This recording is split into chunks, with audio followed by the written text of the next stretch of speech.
जय हिंद दोस्तों, Sanju with study में आपका स्वागत है। तो चलिए आज मैं स्पीडी करंट अफेयर नवंबर का एक छोटा सा टॉपिक प्रोजेक्ट चीता और बाघ गणना में करवाने वाला हूँ।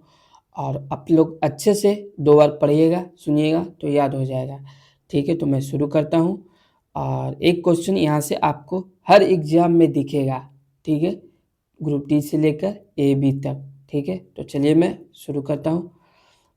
हाँ, क्या कहता है, प्रोजेक्ट चीता के तहत 17 सितंबर 2022 को नामीबिया से 8 अफ्रीकी चीतों जिसे 5 मादा और 3 नर को मध्य प्रदेश के कुनो राष्ट्रीय उद्यान में लाया गया, जिसमें एक मादा चीता सासा की मौत हो चुकी है।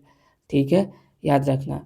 और एक बार और पढ़ देता हूँ। प्रोजेक्ट चीता के तहत 17 सितंबर 2022 को नामीबिया से 8 अफ्रीकी चीतों 5 मादा और 3 नर को मध्य प्रदेश के कुनो राष्ट्रीय उद्यान में लाया गया, जिसमें से एक मादा चीता सासा की मौत हो चुकी है। ठीक है, चलिए आगे देखते हैं। इसकी निगरानी हेतु सरकार ने उन्हें 9 सदस्यीय एक कार्यकाल को 2 वर्षों की अवधि के लिए गठित किया है। ठीक है, आगे इस प्रोजेक्ट के तहत 5 वर्षों में कुल 50 चीतों को भारत लाने की योजना है। कितनी है? 5 वर्षों में कुल 50 चीतों को भारत में लाने का लक्ष्य रखा है। ठीक है, और हमारे भारत में चीतों की संख्या विलुप्त हो चुकी है, इसलिए ये कदम उठाया गया है भारत सरकार के द्वारा। तो चलिए मैं आगे करता हूँ। बाघ गणना रिपोर्ट 2022 क्या कहता है, तो जारीकर्ता भारतीय वन्यजीव संस्थान, जो कि 29 जुलाई 2023 को किया गया है।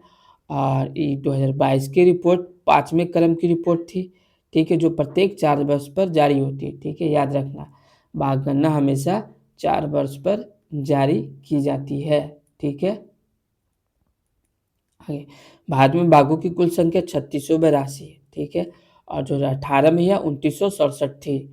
ठीक, भारत में बाघों की कुल संख्या 3682 है और 2018 में यह 2967 थी। ठीक है, विश्व का 75% बाघ केवल भारत में पाया जाता है, और जो कि सर्वाधिक मध्य प्रदेश में।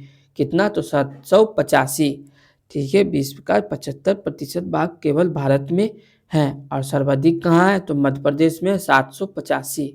ठीक, आगे ताज़ा जारी रिपोर्ट के अनुसार बाघों की कुल संख्या न्यूनतम 3167 एवं अधिकतम 3925 संभावित है।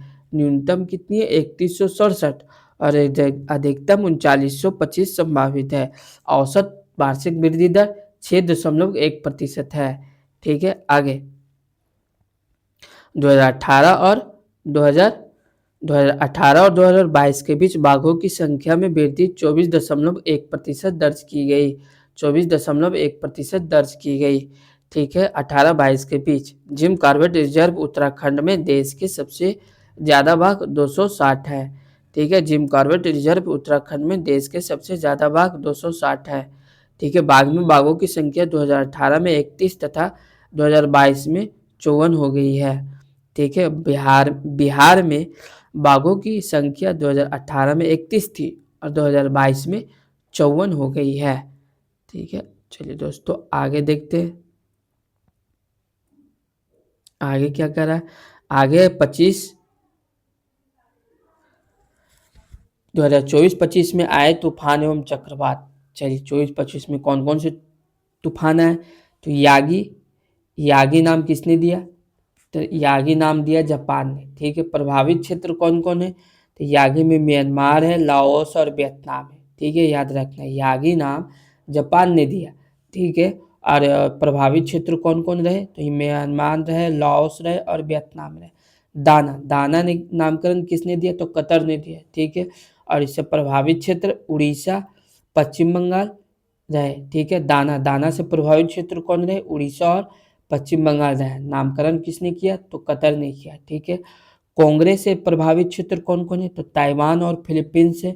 नामकरण किसने किया था? कंबोडिया ने किया। ठीक है, कांग्रेस से प्रभावित क्षेत्र कौन है? तो ताइवान और फिलीपींस है। ठीक है, नामकरण किसने किया था? कंबोडिया ने किया। राफेल से प्रभावित क्षेत्र कौन कौन है? क्यूबा है। ठीक है, नामकरण किसने किया? तो फ्रांस ने किया।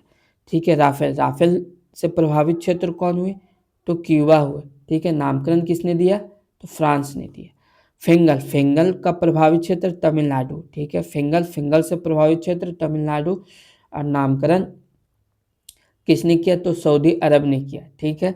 चीडो, चीडो से प्रभावित क्षेत्र कौन हुए? तो मोजाम्बिक हुए, ठीक है। चीडो से प्रभावित क्षेत्र मोजाम्बिक हुए। और नामकरण किसने किए? तो मॉरिशस ने किए। नामकरण किसने किए? तो मॉरिशस ने किए, ठीक है। आगे डीके लेडी, डीके लेडी से प्रभावित क्षेत्र फ्रांस के मायोट क्षेत्र में हुए, ठीक है। नामकरण किसी ने नहीं दिए, ठीक है। डीके लेडी से प्रभावित क्षेत्र फ्रांस के मायोट क्षेत्र है, ठीक है। जूड, जूड से प्रभावित क्षेत्र मेडागास्कर और मोजाम्बिक हुए, ठीक है। प्रभावित क्षेत्र मॉरिशस, नामकरण मॉरिशस ने दिए, ठीक है। जूड से, जूड से प्रभावित क्षेत्र कौन हुए? तो मेडागास्कर हुए, ठीक है। और मोजाम्बिक हुए। और प्रभावित क्षेत्र मॉरिशस हुए, ठीक है। अल्फ्रेड, अल्फ्रेड से प्रभावित क्षेत्र कौन हुए? तो ऑस्ट्रेलिया हुए, ठीक है। अल्फ्रेड से प्रभावित क्षेत्र कौन हुए? तो ऑस्ट्रेलिया हुए। और नामकरण भी ऑस्ट्रेलिया नहीं दिए, ठीक है। शक्ति, शक्ति से प्रभावित क्षेत्र कौन हुए? तो शक्ति से बंगाल की खाड़ी भी हुई और पूर्वी घाट हुए, ठीक है। नामकरण श्रीलंका ने दिया, ठीक है। शक्ति, शक्ति से प्रभावित क्षेत्र बंगाल की खाड़ी और पूर्वी तट हुए और नामकरण श्रीलंका ने दिए। रगासा, रगासा प्रभावित क्षेत्र ताइवान और फिलीपींस और हांगकांग और चीन, ठीक है। नामकरण दिए फिलीपींस ने, ठीक है।